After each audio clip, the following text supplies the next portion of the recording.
L'objectif de cet exercice a été de déterminer la contrainte admissible sous un pieu battu d'1 mètre de diamètre dans un sol composé superficiellement d'argile molle, surmontant une couche de sable moyennement compacte représentée par le diagramme de pénétration statique. Comme on peut le voir sur la première figure, comme première question, on nous a demandé de comparer la contrainte admissible sous ce pieu lorsqu'il est descendu jusqu'au niveau A ou du moins au niveau B. Avant de répondre, on a fait un petit rappel sur l'essai au pénétromètre statique. Cet essai consiste à foncer verticalement dans le terrain à vitesse lente et constante de 2 cm par seconde. Un train de tige terminé à sa base par une pointe conique de même diamètre que les tubes, permettant de mesurer la résistance des sols traversés. Les différents paramètres mesurés par le CTP sont la profondeur Z en mètres, l'effort total de pénétration noté T en kilonewton, l'effort s'exerçant sur la pointe ou sur le cône en kilonewton, l'effort de frottement latéral sur le manchon Fs en kilonewton, la pression interstitielle U en kilopascal, l'inclinaison de la pointe.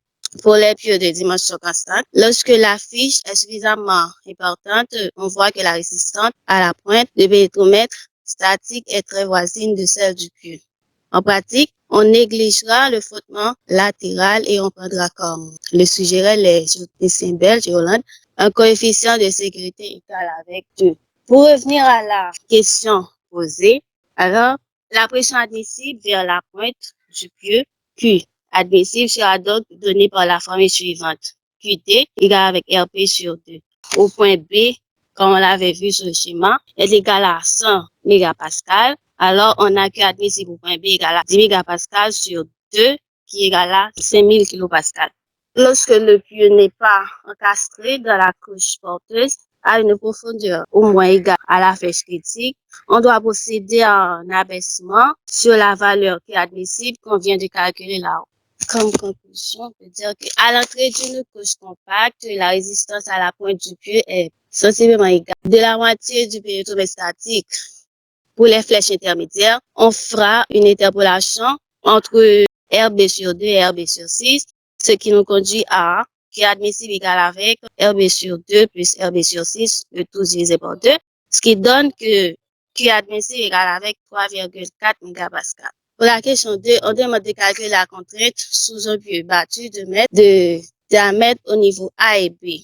Pour ce faire, on va appliquer la règle de Gauss. La règle de Gauss nous dit que lorsque les pieux sont fichés dans des couches l'une et l'autre situées entre deux couches très compressibles, il faut être très prudent dans l'interprétation des diagrammes de pénétration. Car il est certain que la pression de rupture à la pointe du pieu sera plus faible que celle que développe le pénétromètre. Dans le cas particulier, on applique la règle de Gauss.